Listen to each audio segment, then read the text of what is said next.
2012. Ύστερα από 2 χρόνια διάσωσης, οι κυβερνήσεις του μνημονίου αυξάνουν το χρέος από το 115% του ΑΕΠ στο 160%. Ένας στους 2 νέους εργαζόμενους βρίσκεται στην ανεργία. Χιλιάδες άλλοι μεταναστεύουν ή καλούνται να ζήσουν με 500 ευρώ. Οι αυτοκτονίες αυξάνονται κατά 20% και οι άστεγοι στην Αθήνα ξεπερνούν τους 20.000. Το Σύνταγμα καταστρατηγείται. Στελέχη τραπεζών αλλά και πρώην θειασότες της Χούντας των συνταγματαρχών τοποθετούνται σε θέσεις κλειδιά του κρατικού μηχανισμού. Όλα είναι πλέον έτοιμα για την τελευταία πράξη της τραγωδίας. Την ολοκληρωτική εκποίηση της Ελλάδας.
«1991.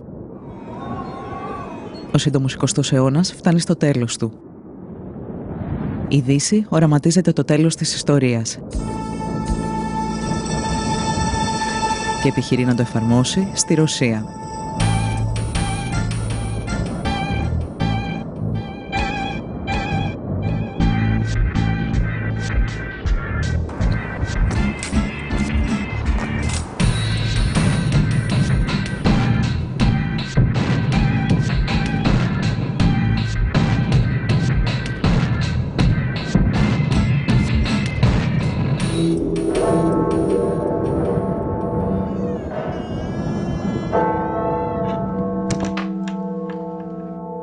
In the Soviet Union, there was a sort of a pincer between the International Monetary Fund and the World Bank. And at that point, I think Larry Summers was head of the World Bank. And he says the laws of economics are like the laws of engineering. The same rules work everywhere. So that was the arrogance of that moment. The State Department funded through Harvard University a fairly small group of economists and lawyers to manage this transition for the Russians.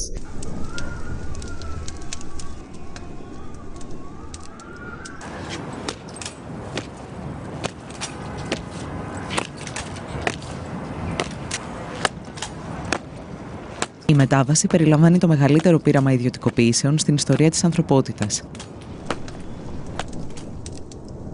Ένα πείραμα που θα οδηγήσει μια χώρα στην απόλυτη καταστροφή. For $1-2 million, you could buy enterprise where only steel constructions were so costly that it can be, I don't know, hundreds of millions of dollars or maybe billions of dollars.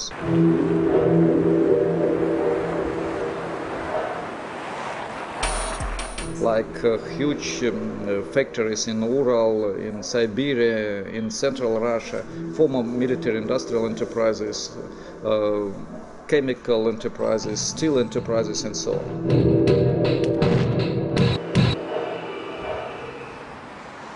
In the center of Moscow, the Hotel Centralny, which means central, a 19th century beautiful building, they were going to sell it for an equivalent in Russian rubles of $1,000.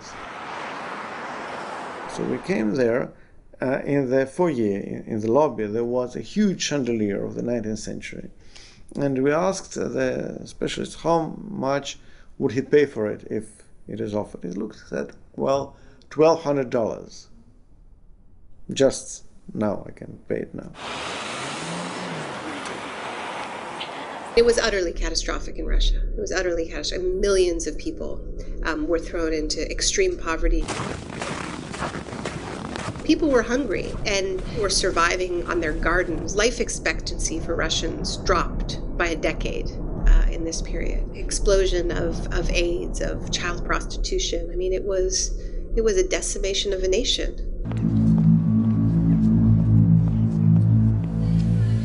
Η εκποίηση μιας χώρας που σχεδιάζεται στη Δύση και εφαρμόζεται από τους Ρώσους ολιγάρχες δεν θα μπορούσε να επιβληθεί χωρίς περιορισμό των δημοκρατικών ελευθεριών. Brutal privatization was one of the reasons why opposition started to fight and why Yeltsin and the oligarchs, newly appeared bourgeoisie and bureaucrats started to fight against parliament.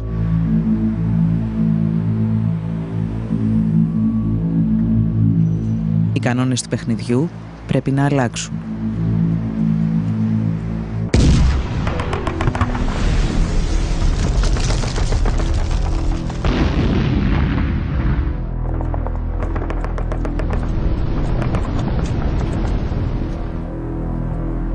Το 1993, ύστερα από ένα μίνι πραξικόπημα εναντίον του Κοινοβουλίου, ο Γέλτσιν αισθάνεται έτοιμος να ανοίξει ολοκληρωτικά τον ασκό των ιδιωτικοποιήσεων. I am absolutely certain that privatization in 1994 wouldn't be even technically possible without the coup d'etat of 1993. Η διαδικασία αυτή ονομάστηκε καταστρόικα.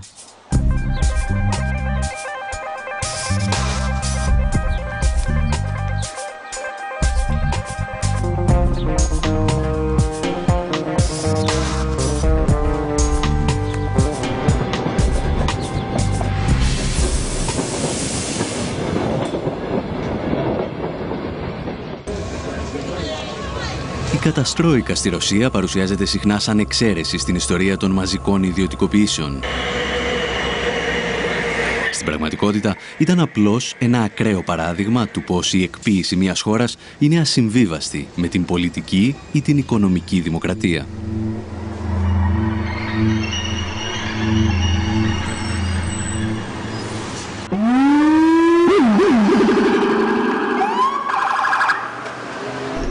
Core neoliberal policies of privatization and deregulation, cuts to social spending, often accompanied by increases in military spending.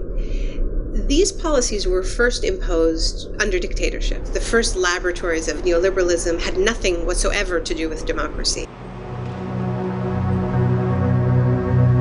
Η πρακτική της εκποίησης έρχεται μαζί με τους ανέμους του νεοφιλελευθερισμού που πνέουν για πρώτη φορά στο Πανεπιστήμιο του Σικάγου. Καθηγητές όπως ο Φρίντριχ Φον Χάγεκ και ο Μίλτον Φρίντμαν αναζητούν ένα πειραματικό εργαστήριο για να δοκιμάσουν τη λεγόμενη ελεύθερη αγορά και το ελάχιστο κράτος. Καθώς όμως καμία δημοκρατικά εκλεγμένη κυβέρνηση δεν δέχεται να εφαρμόσει τις ιδέες τους στο έδαφος της, στρέφονται στη Χιλή του δικτάτορα Πινοσέτ και λίγο αργότερα στην Τουρκία του στρατηγού Ευρέν.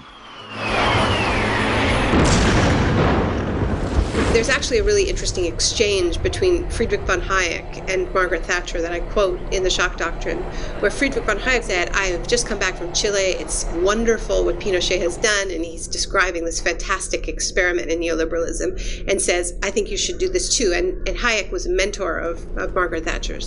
And she wrote him back quite a stern reply, and she said, "These types of policies are incompatible with a constitutional democracy."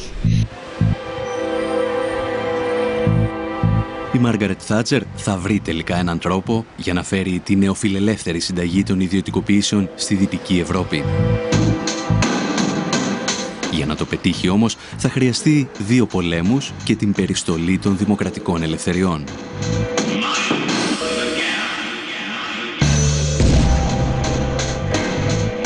What saved Margaret Thatcher's career as a politician, what got her reelected, was the Falklands War.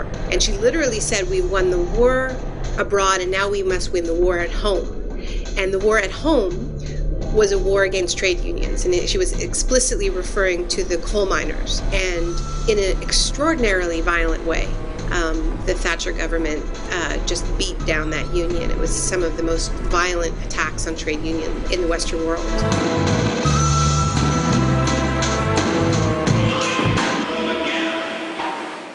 Κλασική περίπτωση η θατσερική Μεγάλη Βρετανία, όπου η διάλυση του εργατικού δικαίου και των δικαιωμάτων των εργαζομένων συνέπεσε με μια ιδιαίτερη αύξηση των μέτρων και των νομοθετικών μέτρων καταστολής.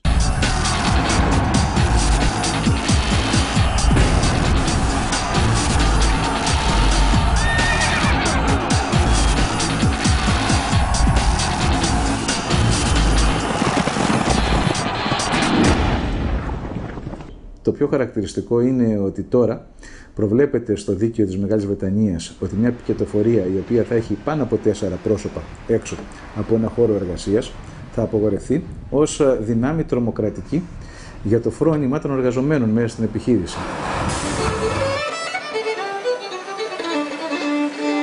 Ο νεοφιλελευθερισμός, ο οποίος υπόσχεται λιγότερο κράτος, απαιτεί έναν πανίσχυρο κρατικό μηχανισμό για να επιβληθεί.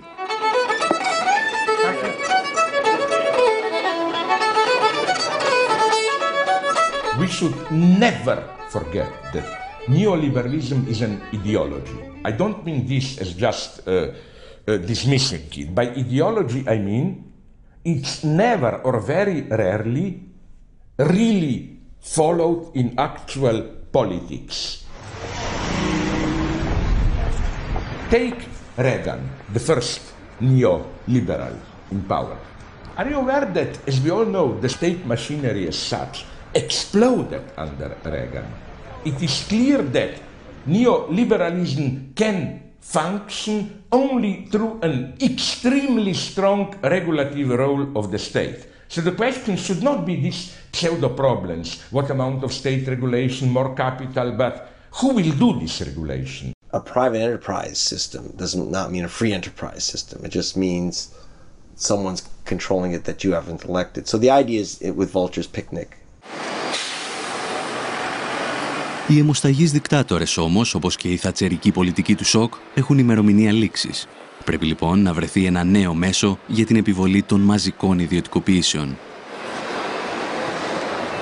So it started off without democracy. It started off with dictatorship imposed with brute force, with torture and fear. When the democratic era began in the 80s, there needed to be another mechanism to keep countries in line, and that mechanism became debt.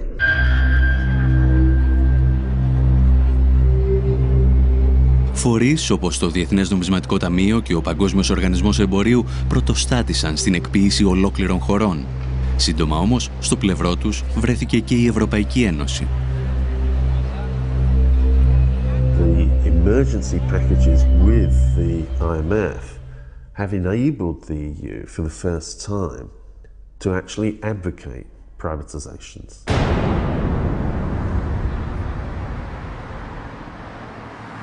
Technically, under the treaty, it shouldn't do this, but of course, it's part of the Troika that's imposed the conditions on Greece, on Portugal, and written in very clearly to those documents is this is conditional on privatization. Las condiciones que pone el Fondo Monetario Internacional y los grandes bancos de los Estados Unidos y de Europa son la entrega total de los derechos ciudadanos.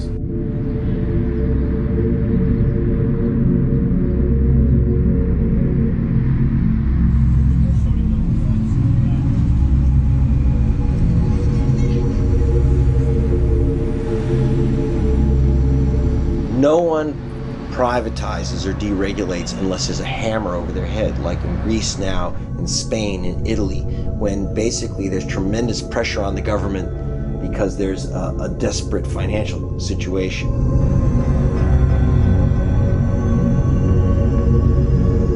Το χρέος γίνεται μοχλός πίεσης για την ολοκληρωτική εκποίηση και της Ελλάδας.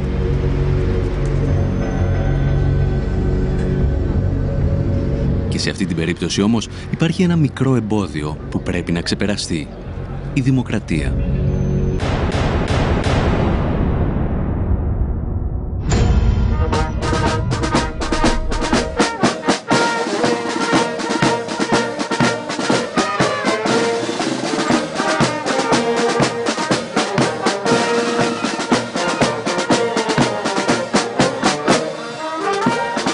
This has been one of those moments when really the mask completely comes off, and the fact that this market system is at war with democracy. The project has been about saying to people, you know, you can vote, but it's going to be a popularity contest.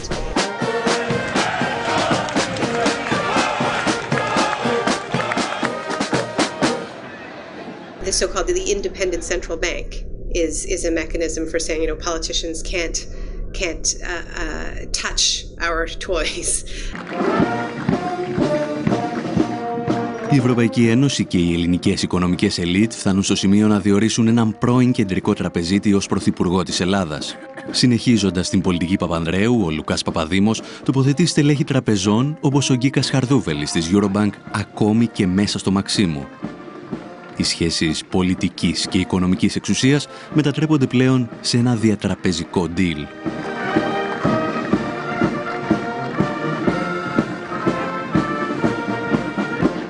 Direct cancelling of democracy.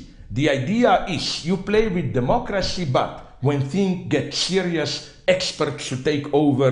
We don't have time to play these games, and so on and so on. Greece is portrayed as sort of a nation of children that needs to, you know, have all of these, the keys to the car taken away. Y es terriblemente grave lo que ocurre en Grecia, ¿no? Aquí nació la democracia. Y el sistema financiero internacional pretende que aquí muera la democracia.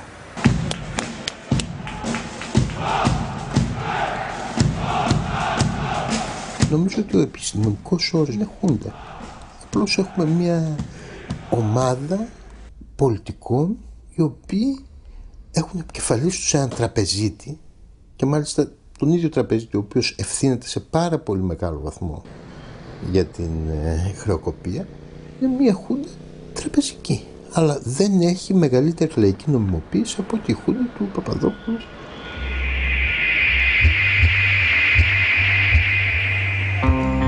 Η κυβέρνηση Παπαδήμου είναι απλώς ένα στάδιο για τον οικονομικό έλεγχο της Ελλάδας. Η Ευρωπαϊκή Ένωση θα στείλει πολλούς ακόμη τοποτηρητές. The Floridians have given up their sovereignty to a large extent to Washington, D.C., but in return, they get to decide what Washington, D.C. is going to do because they send their representatives and their senators to Washington, D.C. So I think that's one would need to make a commitment to that kind of a path, not to one where, a German proconsul, comes to Athens and runs, Greek fiscal policy. That obviously raises the question of democratic legitimacy to the extreme. Ο Γερμανός έπαρχος ακούει στο όνομα Horst Reichenbach και έρχεται στην Ελλάδα ως επικεφαλής μιας στρατιάς τεχνοκρατών. Δίπλα του, εκατοντάδες γκρίζα κουστούμια της Ευρωπαϊκής Ένωσης και του Διεθνούς Νομισματικού Ταμείου τοποθετούνται στα σημαντικότερα υπουργεία της χώρας. The task force is then, so to speak, the vehicle in order to bring the member states, the IMF, the OECD and others into the picture. Περνάμε τώρα σε μια νέα περίοδο νέα απεικιοκρατική, σε μια νέα περίοδο στην οποία τα διεθνή οικονομικά και πολιτικά κέντρα επιβάλλουν λογικές, όχι πια μόνο τώρα στην Αφρική, στη Λατινική Αμερική, αλλά ακόμα και στην Ευρώπη, και ότι αυτό γίνεται ένα εγγενές κομμάτι της οργάνωσης του ύστερου καπιταλισμού. Welcome. Hello again.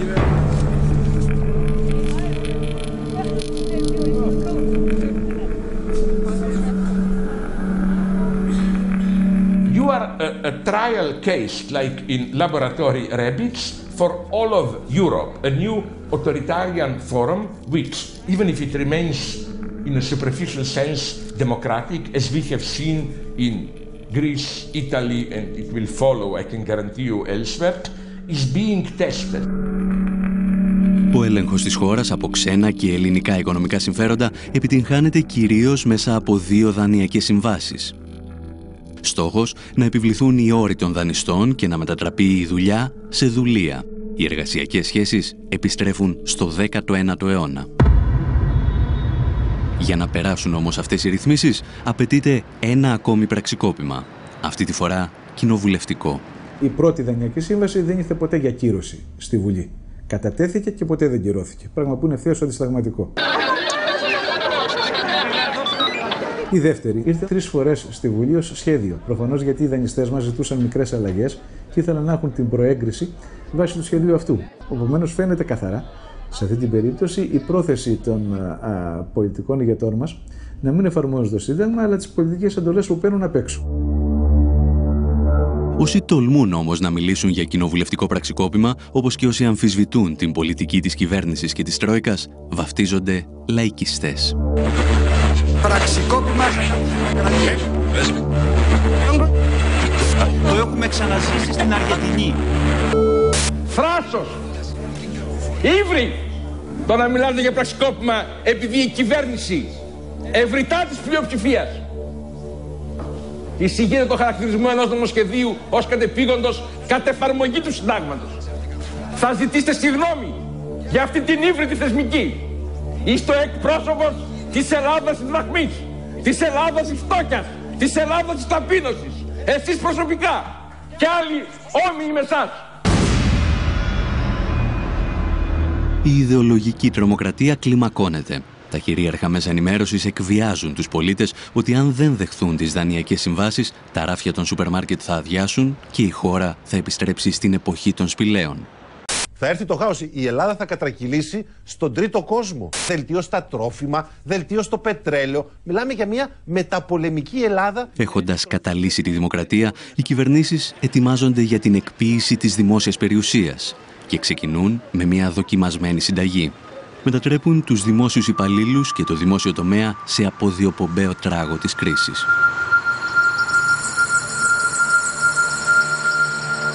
There is a sort of ideology that the public sector performs worse than the private sector, but the empirical evidence for that is not strong. And generally, the public sector and the private sector perform pretty much as well as one another. Η ελληνική κυβέρνηση ψεύδεται λέγοντας αρχικά ότι δεν γνωρίζει τον αριθμό των δημόσιων υπαλλήλων και στη συνέχεια ότι αυτοί ξεπερνούν το 1 εκατομμύριο. Αποκρύπτει επίσης ότι το μέγεθος του δημόσιου τομέα και οι μέσες αμοιβές των υπαλλήλων του δεν υπερβαίνουν τον ευρωπαϊκό μέσο όρο. Οι παθογένειες της δημόσιας διοίκησης είναι δεδομένες. Συνήθως όμως είναι η κρατικοδίαιτη οικονομική ελίτ αυτή που πρώτη ρίχνει το λίθος στο δημόσιο. Έχοντας προετοιμάσει την κοινή γνώμη για την εκποίηση, αναζητείται ο μηχανισμός. Τα βλέμματα στρέφονται στη γερμανική Treuhand, την εταιρεία που μετέτρεψε τη 10η μεγαλύτερη βιομηχανική δύναμη του πλανήτη σε έναν κατάλογο αγορών 510 σελίδων.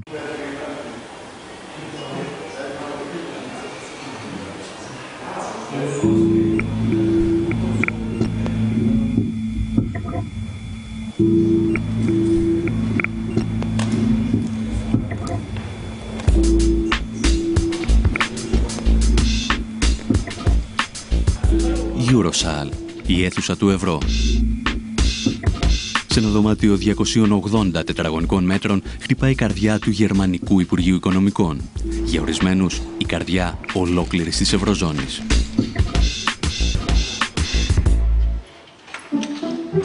Η αίθουσα έχει τη δική της σκοτεινή ιστορία, συνώνυμη της οικονομικής πορείας του σύγχρονου γερμανικού κράτους.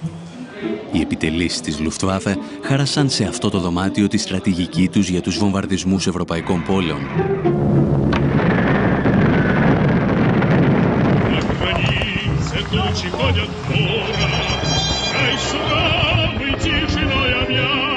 Μετά το τέλος του πολέμου, ο Σοβιετικός στρατός θα στήσει εδώ το δικό του αρχηγείο και λίγα χρόνια αργότερα, στην ίδια αίθουσα, θα υπογραφεί το πρώτο σύνταγμα της λαοκρατικής δημοκρατίας της Γερμανίας.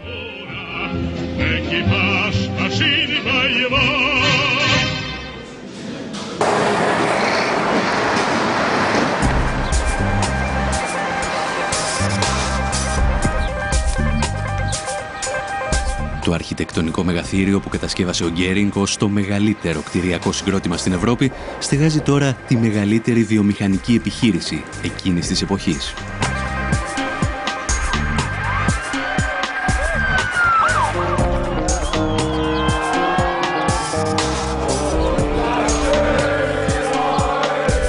Την κατάρρευση του Ανατολικού Μπλοκ, η Τρόιχαντ αναλαμβάνει να εκποιήσει την περιουσία της Ανατολικής Γερμανίας. Ένα καταστροφικό πείραμα που αφήνει πίσω του εκατομμύρια ανέργους και ισοπεδώνει τη βιομηχανική βάση της περιοχής.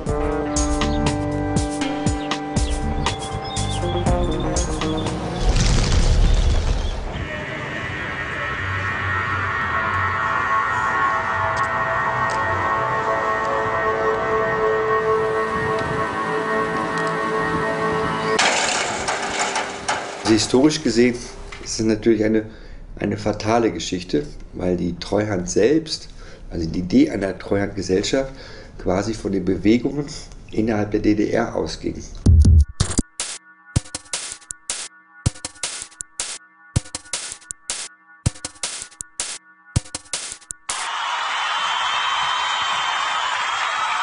Όταν οι κάτοικοι της Ανατολικής Γερμανίας συνειδητοποιούν ότι η ενοποίηση στην πραγματικότητα ήταν μια επιθετική εξαγορά από τη Δυτική Γερμανία, η Τρόιχαντ αποτελούσε ήδη κράτος εν κράτη στο Βερολίνο.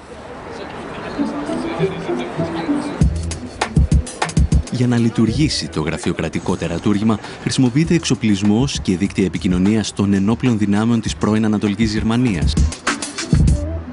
Η Τρόιχαντ μετατρέπεται σε έναν οικονομικό στρατό κατοχής.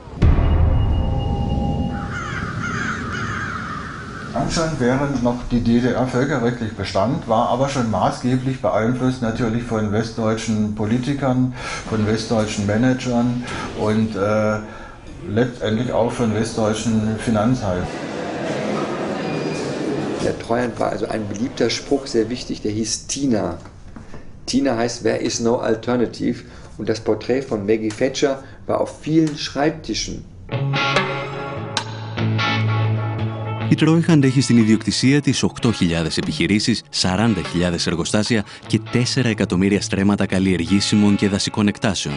Κυρίως όμως έχει στα χέρια της τις τύχες 4,5 εκατομμυρίων εργαζομένων. Και τότε ξεκινά το μεγάλο πιάτσικο.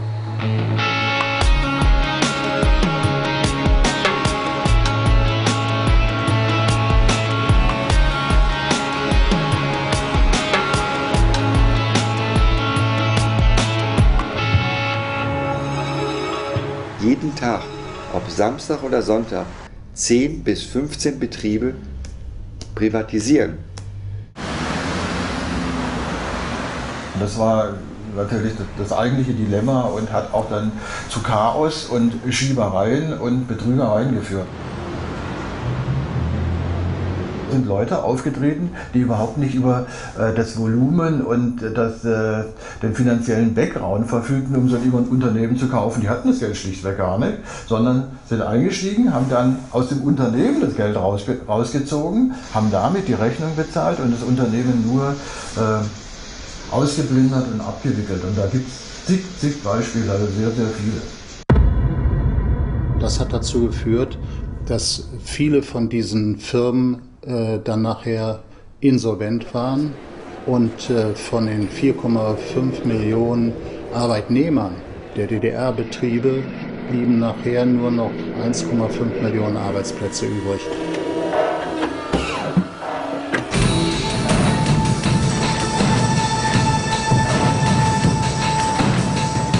Τα κριτήρια για τις ιδιωτικοποιήσεις δεν ήταν πάντα οικονομικά. Πολλές αποφάσεις λαμβάνονταν σε πολιτικά γραφεία. Αρκετές επιχειρήσεις έκλειναν ώστε να μην απειλούν τους ανταγωνιστές τους στη Δυτική Γερμανία.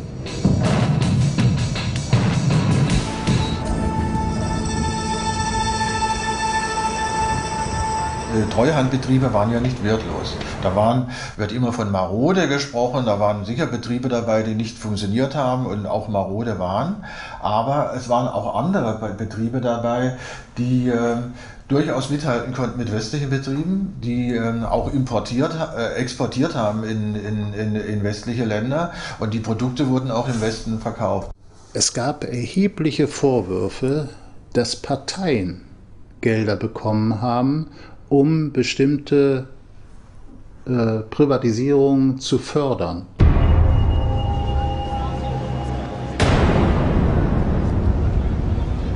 Bischofferode war ein Kaliwerk und das Kaliwerk ist eben halt ein Teil der Schlüsselindustrie für Industrieprozesse und es gab sowohl im Westen Kaliwerke wie im Osten. Und natürlich hatte der Einfluss der BASF, also als konkretes Beispiel, war so groß, dass sie eben als Monopolstellung keine andere Konkurrenz dulden musste. Obwohl es Investoren für die Ostbetriebe gab, mussten sie trotzdem liquidiert werden.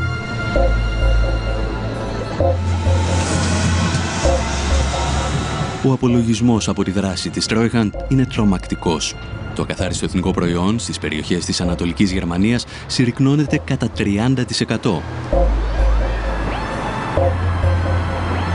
Η ανεργία από το 0 φτάνει στο 20%. Το σημαντικότερο όμως ήταν ότι αφού ξεπούλησε μια ολόκληρη χώρα, η Τρόιχαντ κατάφερε να παρουσιάσει ζημιές δισεκατομμυρίων.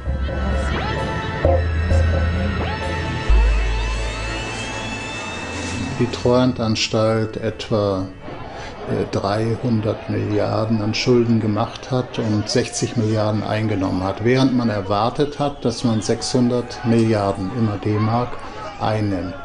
Also es sind erhebliche Schulden übrig geblieben, die auch bis heute noch getilgt werden in dem sogenannten Erblastentilgungsfonds und der läuft außerhalb des Bundeshaushalts.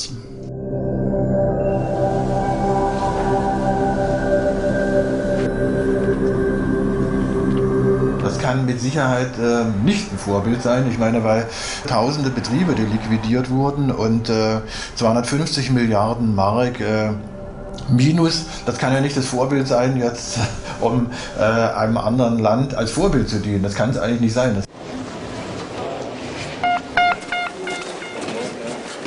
Ladies and gentlemen, good afternoon. Παρ' όλα αυτά, ο πρόεδρος του Eurogroup, Jean-Claude Juncker, παρουσίαζε την Treuhand σαν πρότυπο για την Ελλάδα. I have noted with satisfaction that Greece is willing to set up a privatization fund and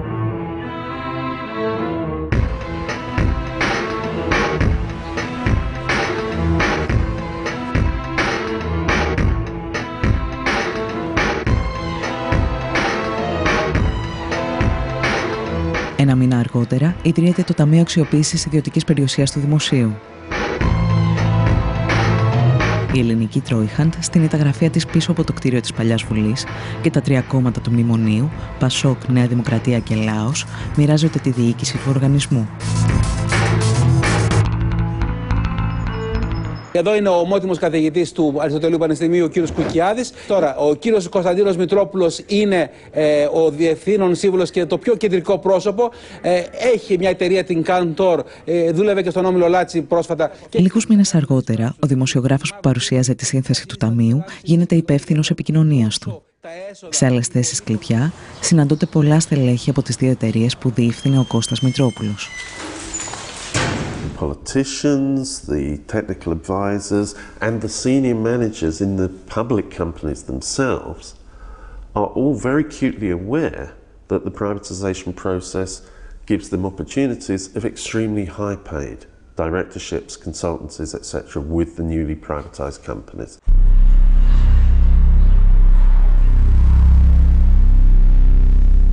Τη θέση του τοποτηρητή στο Ταμείο καταλαμβάνουν ο Ερβέ Λερουά από την Πρεσβεία της Γαλλίας και ο Μάρτεν Βέρβεϊ από το Υπουργείο Οικονομικών της Ολλανδίας. Η Τρόικα όμως ορίζει και 3 από τα 7 μέλη του Συμβουλίου Εμπειρογνωμόνων του οργανισμού.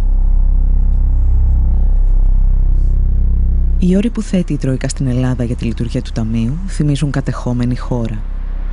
Το κόστος της ιδιωτικοποίησης πέφτει στους Έλληνες φορολογούμενους, ενώ τα έσοδα, που αρχικά εκτιμώνταν σε 50 δισεκατομμύρια ευρώ, θα πήγαιναν στους πιστωτές. The 50 million, if these proceeds are collected by the government, they will be used for debt reduction. Το Ταμείο λειτουργεί σε συνθήκες απόλυτης μυστικότητας, παρέχοντας υπερεξουσίες στα μέλη του. Αυτά αναλαμβάνουν την πώληση ή την παραχώρηση κτηρίων, εκτάσεων, υποδομών και πακέτων μετοχών. Το Ταμείο μπορεί να εκμεταλλευτεί ακόμα και τον Αιγιαλό ή τα αρχαία μνημεία. Μοναδική προϋπόθεση να μείνουν στη θέση τους.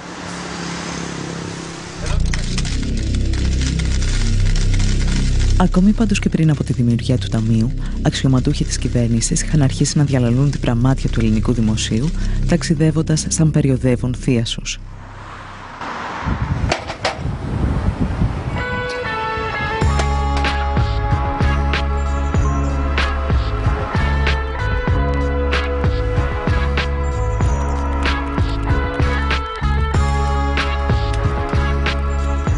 I turn up in central London at Claridge's Hotel, one of the swankiest hotels in one of the swankiest postcodes in all of Britain. You walk all the way through to the back room, and it's a kind of ballroom, and it's got 5 chandeliers. It's got more mirrored surfaces than I could possibly count.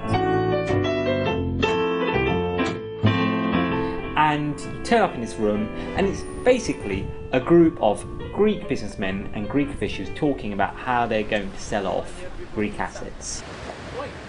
Big key assets belong to the Greek state, belong to Greek taxpayers, would just be flogged off. No more fooling around. Not in this place. And we pull up our pants and we make some money. A pile of money. And at one point, they played the music from Zorba the Greek. And in this country, you can't now think of the music from Zorba the Greek without thinking of plates being smashed on the ground. Let's go. Up.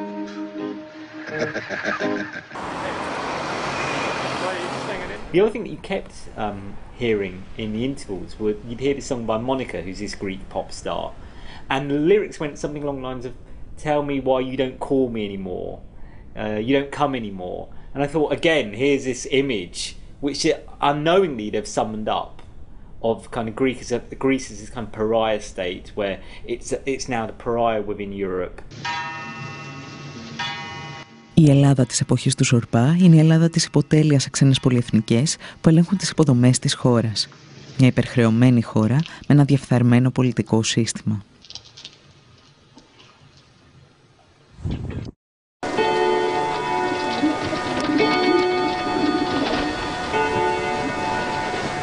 Ήταν μια πολύ παρόμοια κατάσταση στην εποχή μεταξύ των πολέμων. Υπήρχε μια περίοδος, ειδικά ανάμεσα στο 1924 και το 1930, που η Ελλάδα ήταν πάρα πολύ γόνιμο έδαφος και για δανεισμό. Υπήρχαν μια σειρά από τεράστια σκάνδαλα. Ήταν δεδομένο ότι οι κυβερνήσεις εξαγοράζονταν μέχρι και το πολύ στενό περιβάλλον του Βενιζέλου. Σε όλα αυτά είχαμε άμεσες παρεμβάσεις των ξένων πρεσβειών.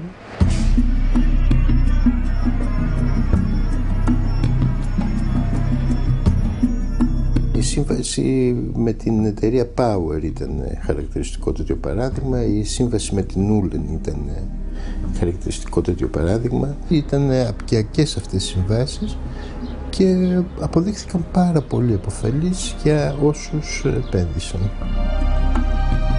Σχεδόν έναν αιώνα αργότερα, η Τρόικα, σε συνεργασία με τις ελληνικές κυβερνήσεις, απαιτεί την επιστροφή των υποδομών της χώρας σε χέρια ιδιωτών. Αυτό που δεν λένε στους πολίτες είναι ότι τα πειράματα της ιδιωτικοποίησης και της απορρίθμισης που προωθούν έχουν αποτύχει ακόμα και στις ισχυρότερες οικονομίες του πλανήτη. Και οι μεγαλύτερες αποτυχίες αφορούν πάντα υποδομές όπως οι σιδηρόδρομοι, το δίκτυο ίδρευσης και ηλεκτρικής ενέργειας.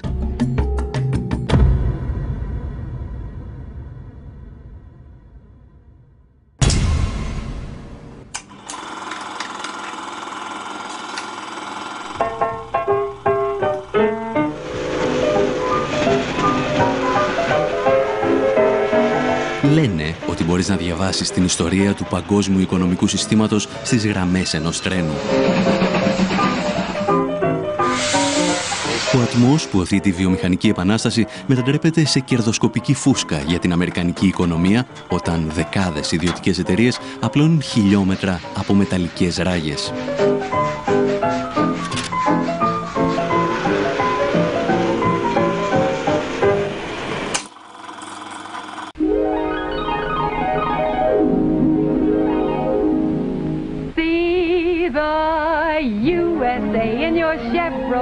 Οι σιδηρόδρομοι συμβολίζουν αρχικά τον κεντρικό ρόλο του κράτους στην οικονομία και τις υποδομές. Όμως, μετά το Δεύτερο Παγκόσμιο Πόλεμο, ο οικονομικός φιλελευθερισμός αντικαθιστά τα μέσα μαζικής μεταφοράς με το γιοταχή αυτοκίνητο. 4 ρόδες και ένα τιμόνι οδηγούν το μικροαστικό όνειρο στους αυτοκινητόδρομους της νέας οικονομίας. Η τάση περνά και στην Ευρώπη με καθυστέρηση μερικών δεκαετιών. Όταν οι Τούρκοι δικτάτορες δοκιμάζουν το νεοφιλελεύθερο πείραμα του Πινοσέτ, ο Τουργκούτ Οσάλ θα χαρακτηρίσει τα τρένα κομμουνιστικό δημιούργημα.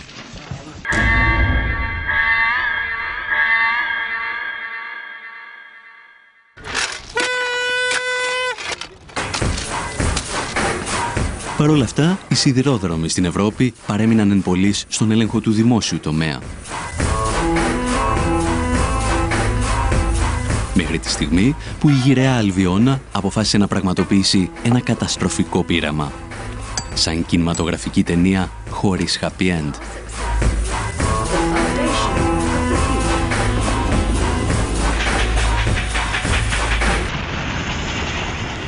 We made the navigators about the privatization of the railways after a railway worker got in touch with me with an idea for a script. But in the course of making it, it became plain, well, we knew already, that the privatisation of the railways was a disaster. Oh, Jerry, British Rail's gone. Woodburn Depot is now Northern Infrastructure, and they're going to be competing.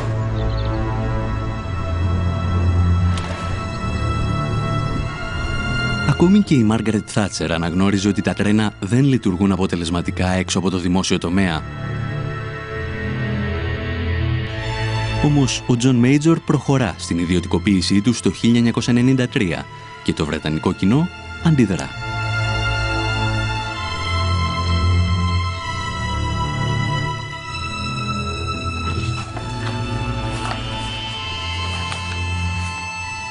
They thought they belonged to them, and they were a public service, not something to be run by companies who put on cheap logos and really seemed to be just in it to make money. Τα τρένα, το δίκτυο των γραμμών και οι υπηρεσίες συντήρησης τελικά καταλήγουν σε διαφορετικούς ιδιώτες. Τόσους πολλούς που στη συντήρηση και μόνο δραστηριοποιούνται 2.000 εταιρείες.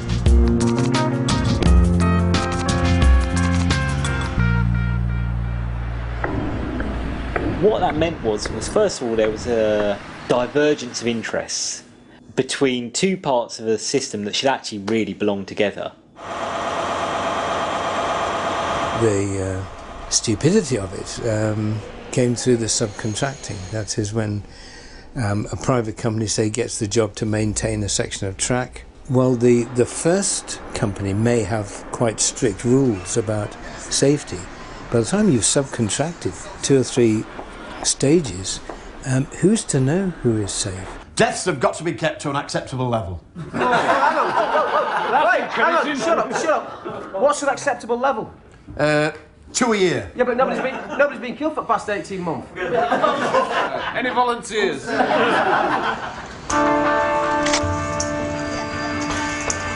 I think there has to be a case made where you say that was indecent haste and in the end it cost lives. Ο απολογισμός είναι τραγικός. Στα 3 μεγαλύτερα δυστυχήματα που αποδίδονται στην ιδιωτικοποίηση, 42 άτομα χάνουν τη ζωή τους και 600 τραυματίζονται. It was undoubted that in the early days of privatization, the way that the industry was privatized caused those accidents. Ο εκτροχιασμός των ιδιωτικοποιήσεων όμως δεν μετριέται μόνο σε ανθρώπινες ζωές. Privatisation was supposed to free up the railways, but has actually made it very difficult to make decisions, say, on opening new routes or closing down routes or changing schedules. But it's left a system which is very complicated, very difficult to administer.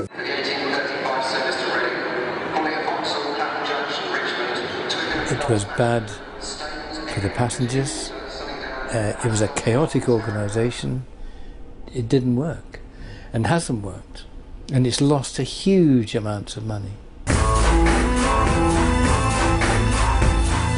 Μέσα σε 3 χρόνια, το δημόσιο πληρώνει σε επιδοτήσεις στις ιδιωτικές εταιρείες ό,τι κέρδισε από το ξεπούλημα των τρένων. Και το κόστος για τους φορολογούμενους δεν σταματά εκεί.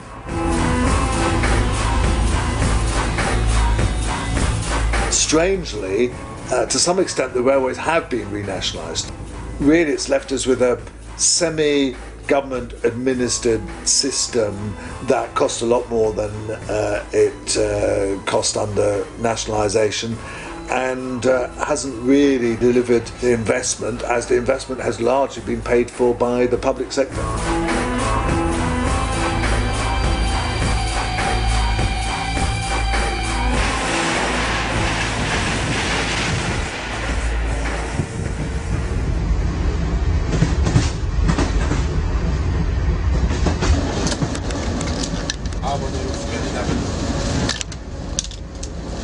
Η Ελλάδα δεν διδάσκεται τίποτα από τη Μεγάλη Βρετανία. Οι κυβερνήσεις του Μνημονίου θέτουν σε εφαρμογή το σχέδιο ιδιωτικοποίησης των σιδηροδρόμων. Πάντα με τη βοήθεια των κυρίαρχων μέσων ενημέρωσης. Πάει πολύ αργά, είναι καθυστερημένο στις ώρες του, είναι βρώμικο συχνά, έτσι. Είναι χαρακτηριστικό ότι οι αιτήσεις ζημίες του ομίλου ΟΣΕ και της Τρενοσέ φτάνουν το 1,2 δισεκατομμύρια ευρώ.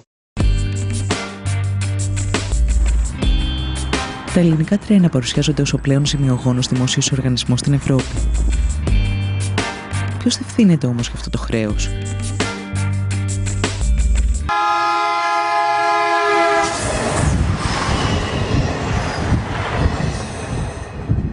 Η πολιτεία υποχρέωνε το σιδηρόδρομο να δανείζεται για τα έργα του. Μια αντίστοιχη περίπτωση δεν υπάρχει στην ελληνική τέτοια, γιατί και οι αυτοκινητόδρομοι και τα λιμάνια και τα αεροδρόμια χρηματοδοτούνταν από το κράτος. Αυτό το δανεισμό σήμερα η κυβέρνηση τον μετέφερε ότι είναι χρέος του ΟΣΕ. Αυτό είναι αναλυθές και ένα μεγάλο μέρος, γύρω στις τάξεις του 70 με 80%, πράγματι είναι δανεισμός για έργα υποδομής. Τα μεγάλα κανάλια πίσω από τα οποία κρύβονται με κάποιοι μεγάλοι εργολάβοι, μας βομβαρδίζουν καθημερινά με ψεύδι, με συκοφαντίες.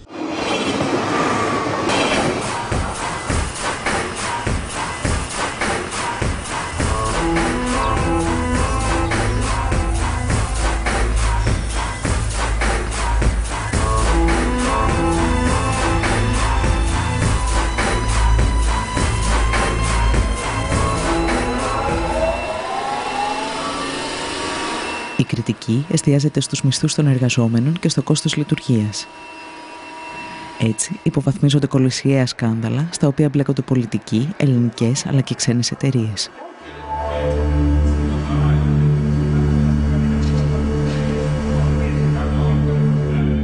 Δεκάδες εκατομμύρια ευρώ ξοδεύονται σε γραμμές που δεν λειτουργούν ποτέ. Σειρμοί νοικιάζονται σε τιμές με τις οποίες θα μπορούσαν να αγοραστούν. Το δημόσιο φτάνει να παραγγέλνει από τη Siemens ηλεκτράμαξες χωρίς να έχει ηλεκτρικό δίκτυο για να τις χρησιμοποιήσει. Παράλληλα πληρώνει μεγαλοεργολάβους για έργα που δεν παραδίδονται ποτέ. Υπάρχει και μια σκοπιμότητα, δηλαδή αποαξιώνουμε τον δημόσιο πλούτο μας με σκοπό, αφού τον απαξιώσουμε, να τον δυσφημίσουμε, έτσι ώστε πολύ πιο εύκολα να πείσουμε την ελληνική κοινή γνώμη ότι ίσως ένας ιδιώτης θα είναι πολύ καλύτερη λύση, ας πούμε, για τον ελληνικό σιδηρόδρομο.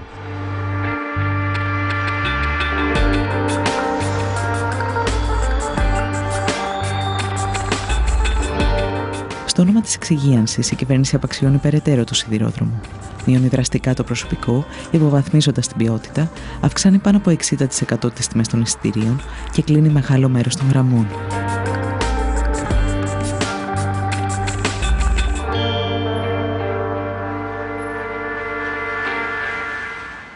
Ιδιαίτερα στο κομμάτι της γραμμής, ας πούμε, Άργους Τρίπολης Καλαμάτας, επενδύθηκαν κάποια εκατομμύρια ευρώ. Και σήμερα δεν υπάρχει τρένο εκεί. Μετρώντας μόνο κέρδη ή ζημιές, οι υποστηρικτές της ιδιωτικοποίησης ξεχνούν ότι ο σιδηρόδρομος είναι πάνω απ' όλα ένα αγαθό για την εξυπηρέτηση του πολίτη. Ένα αγαθό για το οποίο έχουν πληρώσει γενιές Ελλήνων φορολογούμενων. Κάποτε στην Ελλάδα, ας πούμε, κρατικοποιούσαν τα χρέη των ιδιωτών. Σήμερα στην Ελλάδα προσπαθούν να ιδιωτικοποιήσουν τα κέρδη που θα μπορούσε να έχει ο πολίτης μέσα από κρατικές υπηρεσίες. Τι επένδυσε ο ιδιώτης ώστε να πάρει αυτό το τομέα σε τιμή πολύ χαμηλή, ας πούμε, από την αξία του ίδιου του έργου.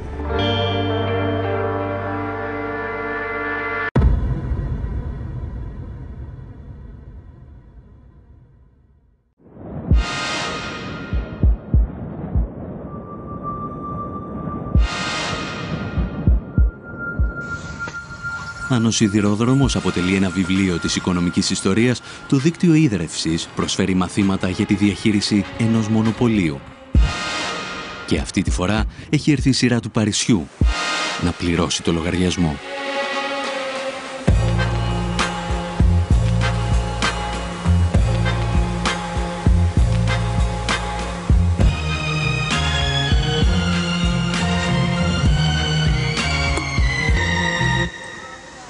Water is the outstanding example of a monopoly. No water company in the world operates on a competitive basis. There's only ever one network. It's not worth ever investing in two competing networks.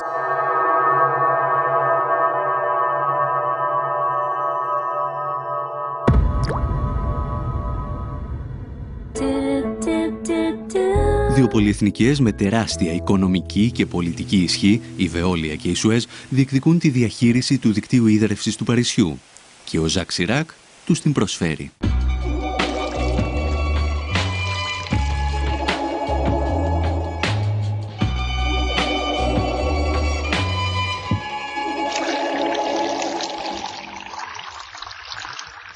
En 1985, il y a eu une décision politique prise par Jacques Chirac, qui était alors maire de Paris, de diviser Paris en deux, selon les deux rives, et en divisant Paris en deux, selon les deux rives, de confier à chaque grand groupe privé et à sa filiale une rive de Paris pour la distribution de l'eau et la facturation.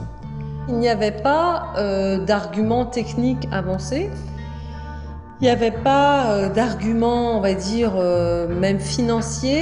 Il y avait, je pense, une position idéologique qui était de dire le privé est plus efficace. Ο λογαριασμός έρχεται φουσκωμένος στους πολίτες. Οι τιμές αυξάνονται συνεχώς επί 15 χρόνια. Le bilan au niveau du prix de l'eau, c'est une facture qui a quand même été multipliée par 260%, donc fois 2,5. Donc c'est vrai qu'on a eu une augmentation croissante du prix de l'eau, avec parfois, comment dirais-je, pas d'explication technique ou économique qui justifiait l'augmentation.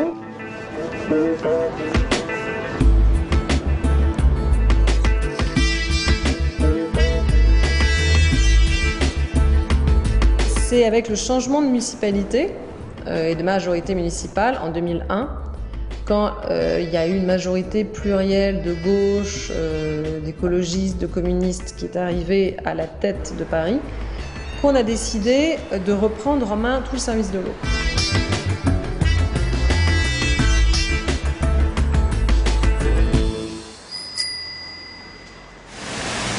Σε αντίθεση με τους ιδιώτες, η νέα δημοτική εταιρεία ίδρευσης, η οποία συστήνεται το 2010, μειώνει τα τιμολόγια κατά 8% και επενδύει όλα τα έσοδά της στην ανανέωση του δικτύου.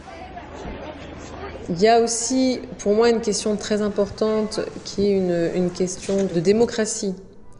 C'est-à-dire qu'une gestion publique permet, si elle est bien faite, d'avoir une plus grande évaluation politique par la collectivité parisienne.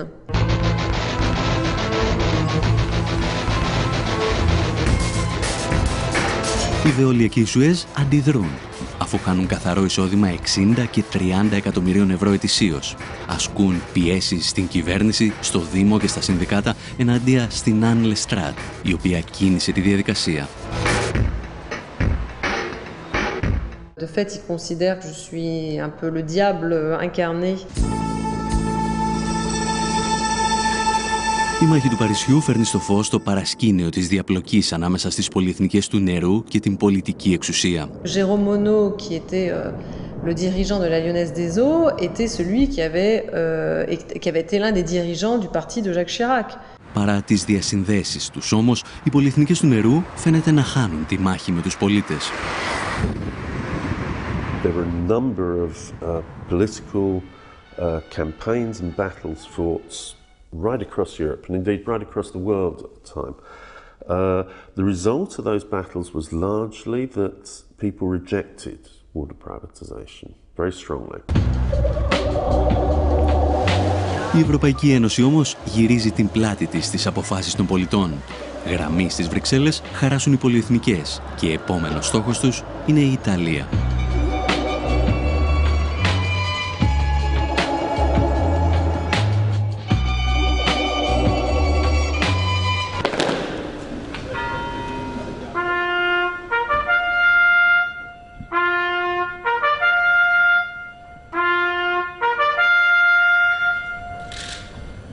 There was a referendum on water privatisation, and 57% of the population turned out to vote, and 96% of them voted that they did not want water privatisation.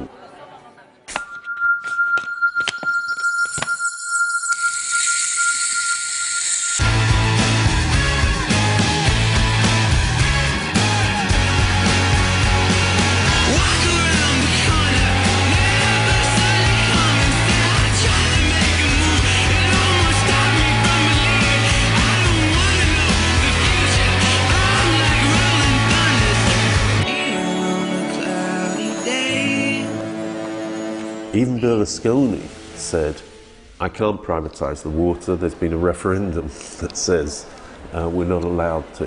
Berlusconi is now being replaced by a government headed by bankers, as similar processes happened in Greece. And again, European officials have said to the Italian government, we expect a privatisation programme and we expect it to include water.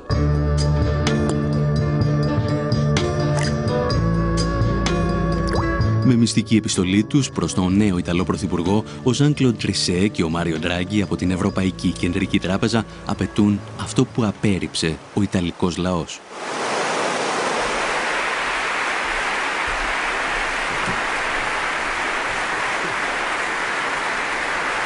The fact that it was now illegal under the Italian constitution to privatise water was irrelevant. A fundamentally undemocratic process, and again similar to the kind of pressures that have been put on Greece. I spoke with, just this weekend with the new Prime Minister, Mr. Papademos. I spoke also with Prime Minister Monti, and I know they are very committed to respect the commitments taken, because they understand that without this, in fact, there will not be financial stability in their countries.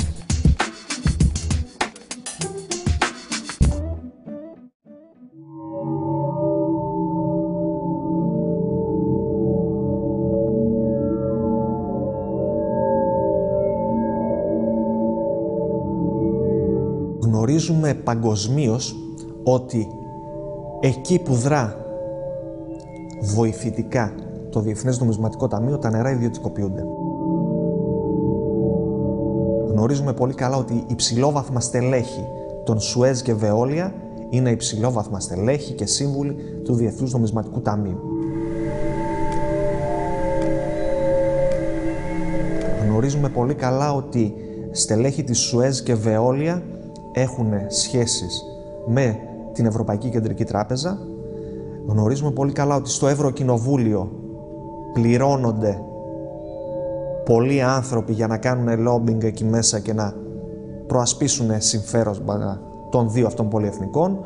ότι οι άνθρωποι των εταιριών μπαινοβγαίνουν σε κυβερνήσεις και όταν φεύγουν οι κυβερνήσεις ξαναμπαίνουν στις εταιρείες.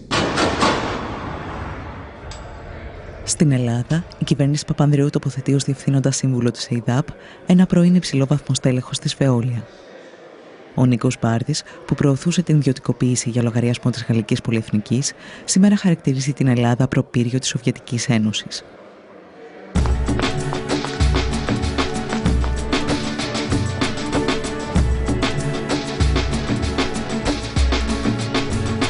Τα σχέδια ιδιωτικοποίησης όμως δεν ξεκινούν την εποχή του μνημονίου.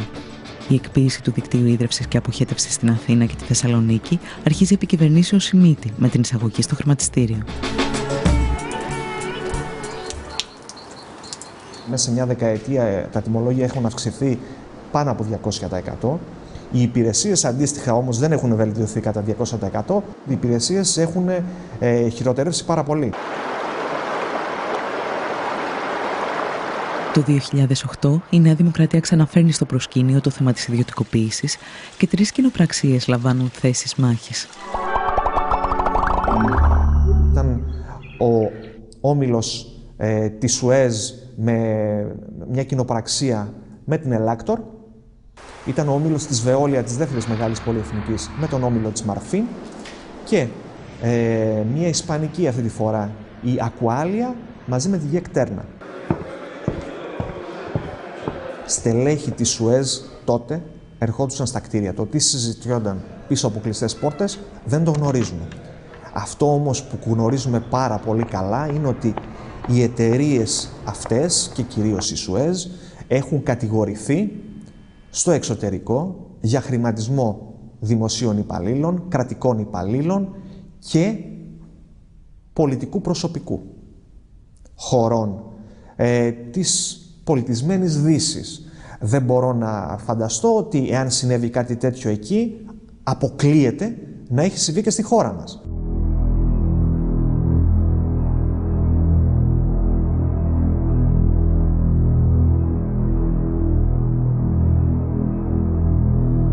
Η προκήρυξη των εκλογών διέκοψε ή έχει αναστείλει προς το παρόν την πορεία ιδιωτικοποίησης της ΕΙΑΘ. Θέλω να μου πείτε αν γίνεται κυβέρνηση, εάν θα συνεχίσετε αυτή τη διαδικασία ή αν διαφωνείτε με αυτή την προοπτική. Είμαστε αντίθετοι στην ιδιωτικοποίηση των υδάτινων πόρων.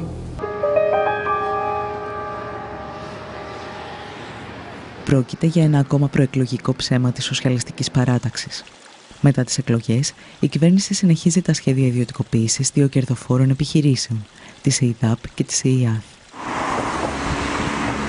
Το κύριο επιχείρημα του κράτους, αλλά και των εταιριών που λιμένονται τον υδάτινο πλούτο του πλανήτη σε όλα τα μήκη και τα πλάτη, ότι δεν πρόκειται να αγοράσουμε τα ποτάμια σας, δεν πρόκειται να αγοράσουμε τις πηγές σας, δεν πρόκειται να πάρουμε τα δίκτυα και να φύγουμε. Αυτά είναι εδώ. Όπως και η Ακρόπολη είναι εδώ και θα την αγοράσουν και θα φύγουν. Εμείς θα πάρουμε μόνο τη συντήρηση, τη διανομή, τη διαχείριση και την τιμολογική πολιτική. Αυτό που παραλείπουν να πούν οι θειασότες της ιδιωτικοποίησης είναι ότι το κόστος αντικατάστασης του δικτύου παραμένει στους πολίτες. Συνεπώς, οι εταιρείες δεν έχουν κανένα κίνητρο για να στηρούν αυτό το δίκτυο.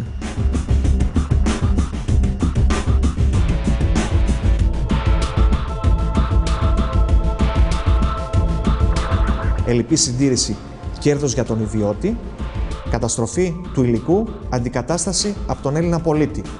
Τα κέρδη στον ιδιώτη, η ζημία στον Έλληνα πολίτη φορολογούμενο.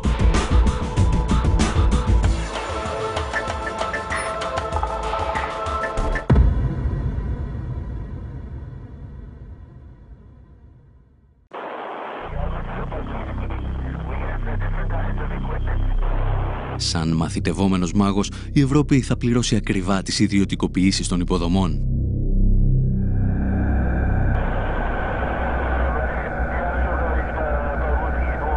Οι δυνάμεις της αγοράς όμως θα δείξουν το αληθινό τους πρόσωπο ακόμη και στη γενέτειρα του νεοφιλελευθερισμού, τις Ηνωμένες Πολιτείες.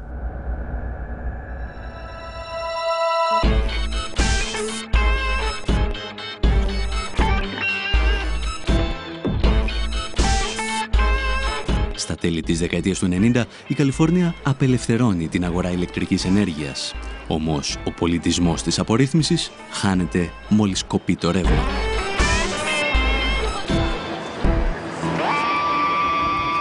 The fantasy that you can have a market in electricity or gas, that's just not possible. It is a natural monopoly. There's only one wire going to your house.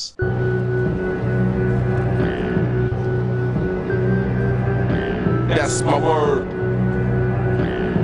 It's a basic kind of introductory economic story that if you have something that tends towards a natural monopoly, then you don't have the competitive forces of the market to discipline producers. But you need some sort of regulatory structure, otherwise you're just inviting basically companies to rip you off. Historically, utility rates in the United States were very heavily regulated, very tightly controlled. In the 90s, they changed that. They started to change that.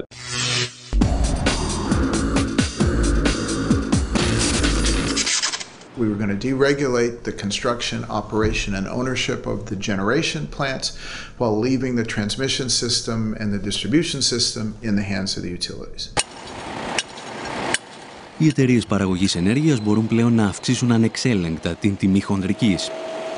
Για να το πετύχουν, αναπτύσσουν σύνθετες στρατηγικές εξαπάτησης με κωδικές ονομασίες.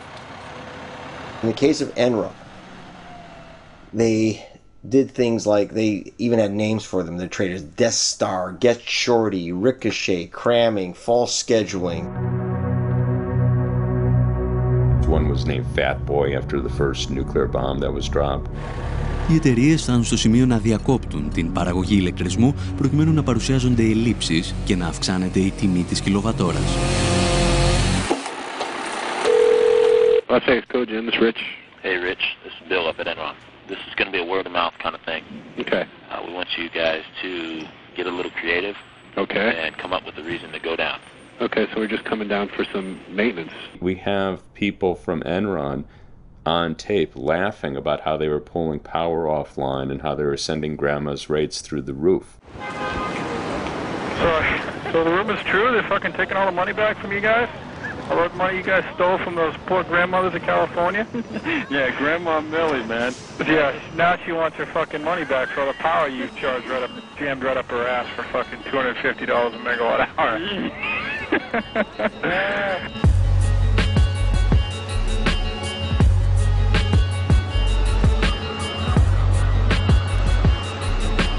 The other was basically to game the market.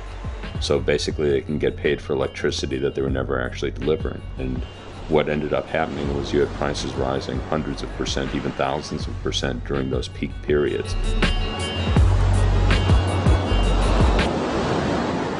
Enron corrupted our system deeply, but it wasn't just Enron. And the idea that just Enron was one bad apple is wrong. All 6 of the big power companies were involved in conspiracies. Enron could not act alone.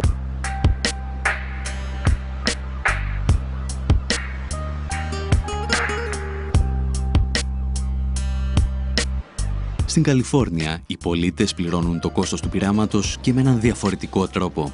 Οι δυνάμεις της αγοράς αφήνουν εκατομμύρια ανθρώπους κυριολεκτικά στο σκοτάδι. First blackouts were in June of 2000, so you had basically producers refusing to produce at the prices they were being given, and the utilities ended up having blackouts. Η απελευθέρωση της αγοράς ενέργειας στην Καλιφόρνια επιβλήθηκε υπό την ασφικτική πίεση μεγάλων επιχειρήσεων. Ακόμη και αυτές όμως βγήκαν ζημιωμένες από την απορρίθμιση.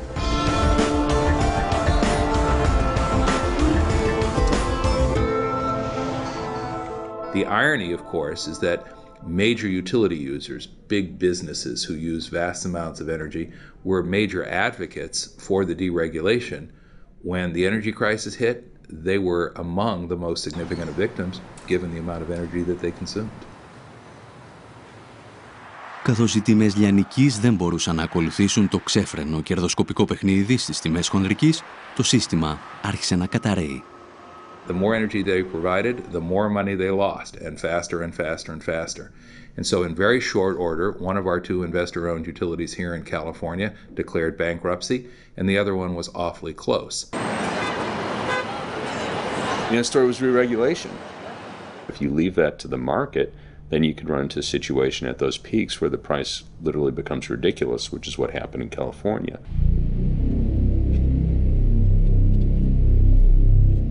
Regulation is the application of democracy to the economy. It's how we as a public democratically control monopoly businesses so they don't control us.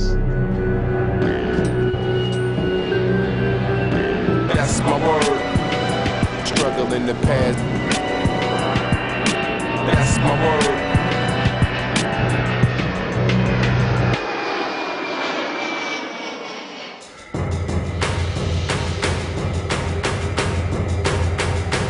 Η Ευρώπη θα γνωρίσει τις δικές της σκοτεινές ημέρες από την απορρίθμιση και τις ιδιωτικοποίησεις στην αγορά ενέργειας. Η απορρίθμιση ξεκινά με τη συνθήκη του Μάστριχτ, όταν η Ευρωπαϊκή Ένωση υπόσχεται βελτίωση των υπηρεσιών και μείωση των τιμών.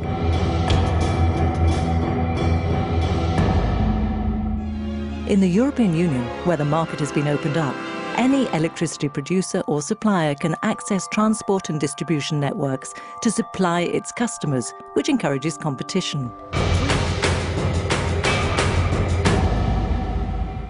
Μέχρι το 2006, κανένας ιδιώτης δεν πήγε να επενδύσει στην ηλεκτροπαραγωγή. Αυτές είναι βασικές δημόσιες υποδομές, απαιτούν μεγάλα κεφάλαια και έχουν πολύ αργά απόσβεση αυτών των επενδύσεων. Δεν δίνουν δηλαδή το γρήγορο και εύκολο κέρδος που απαιτεί ο ιδιώτης.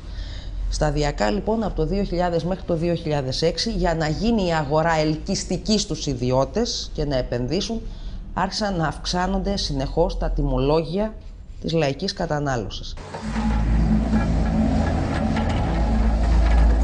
Οι φορολογούμενοι δεν πληρώνουν απλώς αυξημένα τιμολόγια. Χωρίς να το γνωρίζουν, πριμοδοτούν τους ιδιώτες που δραστηριοποιούνται στην παραγωγή.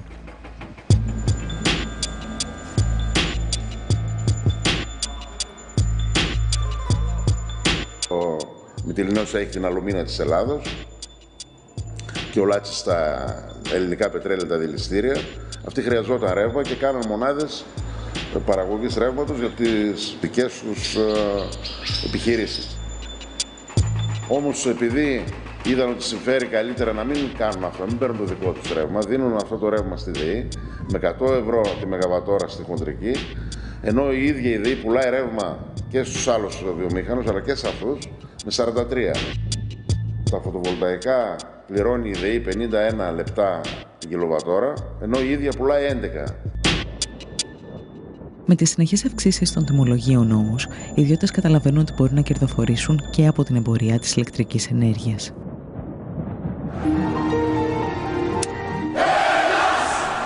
Η νούμερο 1 ιδιωτική εταιρεία ηλεκτρικής ενέργειας είναι εδώ. Ο Δόκτωρ Λάμπρος ο ρευματολόγος και η κυρία Φωτεινή άλλαξαν ρεύμα χωρίς καμία αλλαγή στο μετρητή τους. Κάποια στιγμή λοιπόν εμφανίστηκαν και οι ιδιώτες πάροχοι. Τι σημαίνει λοιπόν πάροχος? Σημαίνει απλά μεσίτης. Γι' αυτό και ονομάζονταν και αεριτζίδες, γιατί δεν είχαν τίποτα. Για να μιλάμε με νούμερα, με 60.000 δηλαδή μετοχικό κεφάλαιο, μιλάμε για αστείο ποσό, μπορούσε κάποιος να πάρει άδεια ως πάροχος ηλεκτρικής ενέργειας. Μια εταιρεία που παράγει ενέργεια από ανανεώσιμες πηγές. Από πού έπαιρναν την πράσινη ενέργεια που διαφήμιζαν? Τι λέει?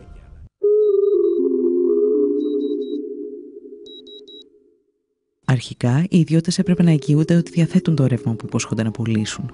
Η Ευρωπαϊκή Ένωση όμως τους απάλλαξε και από αυτή την υποχρέωση. Δεν χρειαζόταν δηλαδή να έχει ο άλλος εγγύηση ότι έχει αυτό που σκοπεύει να πουλήσει. Υπό αυτό το καθεστώς, η Ελληνική Ρυθμιστική Αρχή Ενέργειας θα ανοίξει τις πόρτες σε εταιρείες από τις οποίες σύντομα θα προκύψουν οι Enron της Ελλάδας. Υπάρχουν 63 άδειες σε τέτοιους παρόχους. Η μεγαλύτερη ήταν η Ενέργεια και η Ελλάς Power. Οι δύο εταιρείες δεν αποδίδουν στο δημόσιο σειρά από δαπάνες που αυτό πραγματοποιεί για την παραγωγή και διανομή του ρεύματος. κάποια στιγμή έπαψαν να αποδίδουν οποιαδήποτε χρήματα, δηλαδή ακόμα και αυτά που απαιτούνταν για την ενέργεια που είχαν συμβολαιοποιήσει να αγοράσουν. Σέπραξαν και το γνωστό χαράτσι για το ρεύμα και βγήκαν όλα αυτά τα ωραία χρήματα στην Ελβετία.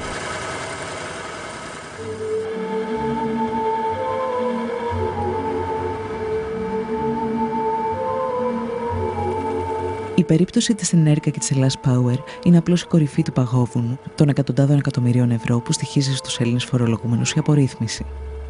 Στα 12 χρόνια της έναρξης της απελευθέρωσης της αγοράς ηλεκτρικής ενέργειας, ούτε η γραφειοκρατία μειώθηκε, ούτε οι υπηρεσίες έγιναν καλύτερες προς τους καταναλωτές, ούτε το μείγμα καυσίμου βελτιώθηκε, αντίθετα η εξάρτηση της χώρας βάθινε ενεργειακά και τα τιμολόγια έχουν αυξηθεί σε τάξη άνω του 80%.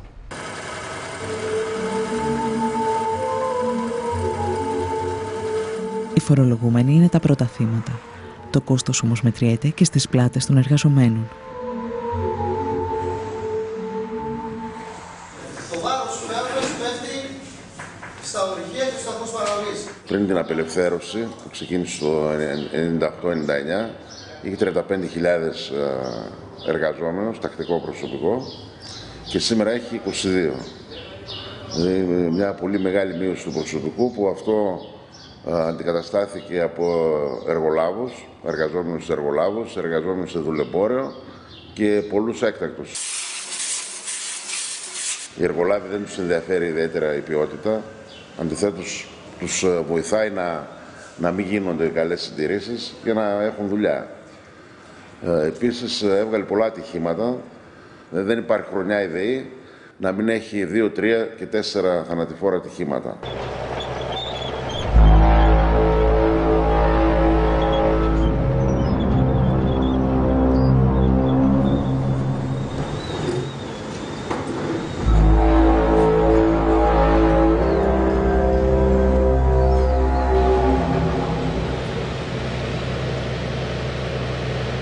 Αδιαφορώντας για το δημόσιο συμφέρον και τις επιπτώσεις στην κοινωνία, τα κόμματα του Μνημονίου προωθούν τώρα και την ολοκληρωτική εκποίηση της δημόσιας επιχείρησης ηλεκτρισμού.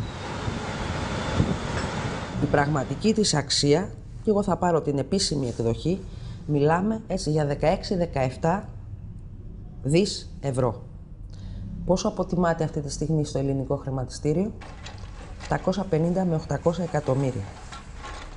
Η μονάδα, η 5, στην Πτολεμαΐδα που σχεδιάζεται να κατασκευαστεί, έχει προϋπολογισμό 1,5 δις. Ολόκληρη η ΔΕΗ θα πουληθεί λιγότερο από όσο μία μονάδα της.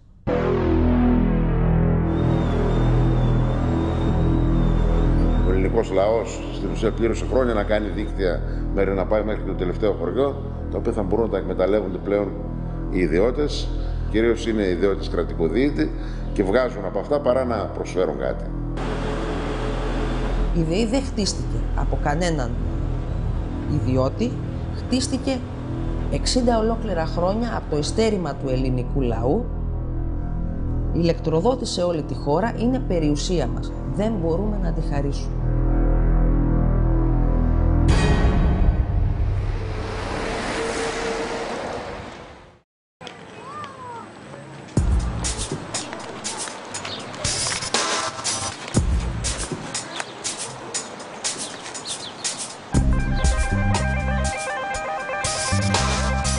Δεκάδες παραδείγματα από όλο τον κόσμο αποδεικνύουν ότι οι ιδιωτικοποιήσεις πλήττουν τους πολίτες, τους εργαζόμενους, αλλά και τις παρεχόμενες υπηρεσίες. Σήμερα παρουσιάζονται σαν αναγκαιότητα για την αντιμετώπιση της κρίσης χρέους. Ωστόσο, ακόμη και οι οπαδοί της ιδιωτικοποίησης διαφωνούν με αυτή την άποψη.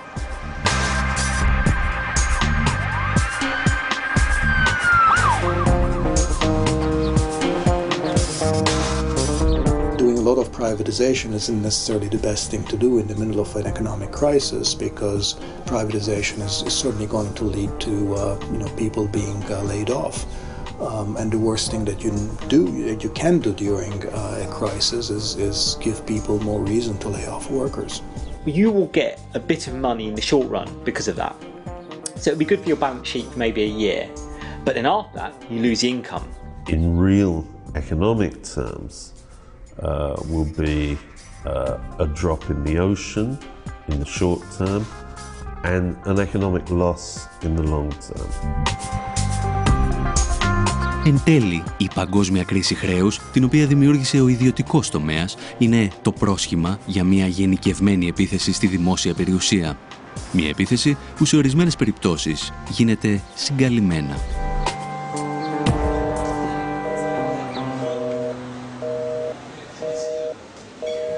Η ιδιωτικοποίηση πραγματικά δεν αφορά μόνο την περίπτωση που φεύγουν ολόκληρες δραστηριότητες από το δημόσιο, ας πούμε τη μορφή παραχώρησης δημόσιας υπηρεσίας.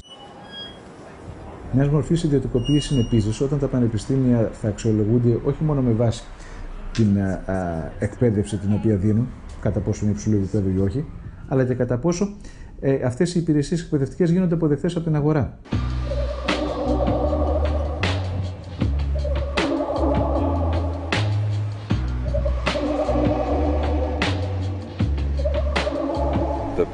Supposedly public universities are being forced to adapt themselves to the same kind of market imperatives. So what we will find is a process of assimilation in which the public universities become more and more like the private ones, profit-making enterprises that seek essentially to sell education. And that the whole principle of public education is that education isn't a commodity, it's the right of every citizen.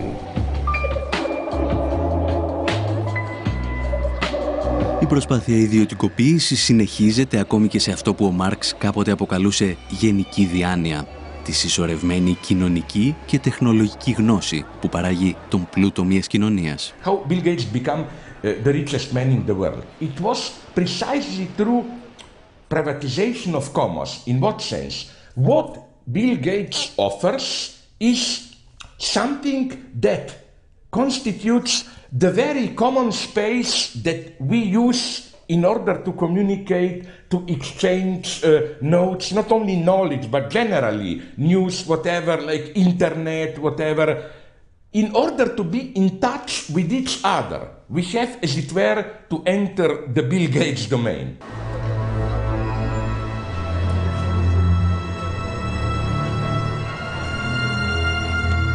Απέναντι όμως στην προσπάθεια ιδιωτικοποίησης των πάντων γεννιούνται και ισχυρές αντιστάσεις από ανθρώπους που γνωρίζουν ότι όλα μπορούν να αλλάξουν αν υπάρξει πολιτική βούληση. Τα προβλήματα όμως της οικονομίας δεν είναι ποτέ κυρίως νομικά, είναι πολιτικά. Όταν υπάρχει πολιτική απόφαση, όλες αυτές τις διαδικασίες μπορούν να αναστραφούν. In places like Argentina, Bolivia, Ecuador, retaking of the private systems, of privatized systems. In some cases, because they had to.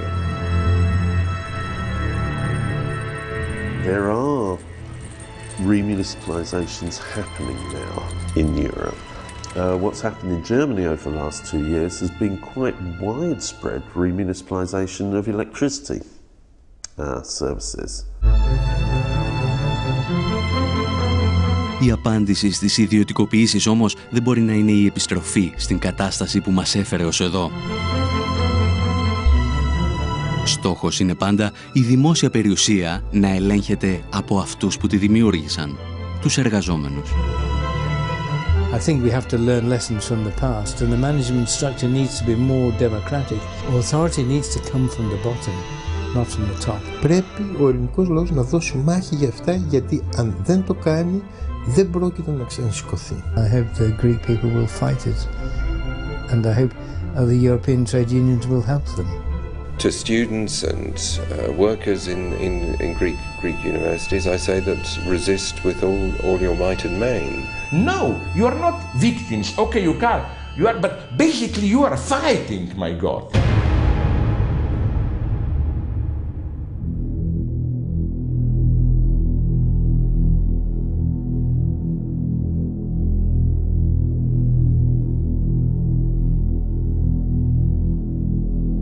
Μπορέσει ο σημερινός άνθρωπος να υπερβεί τη φυσική του ροπή προς την αδράνεια, την ησυχία. Αν στο Θουκυδίδης το είχε πει αυτό. Ή η ελευθερία ή η ησυχία πρέπει να διαλέξετε. Είτε είσαστε ελεύθεροι είτε είσαστε ήσυχοι. Τα δύο μαζί δεν γίνονται.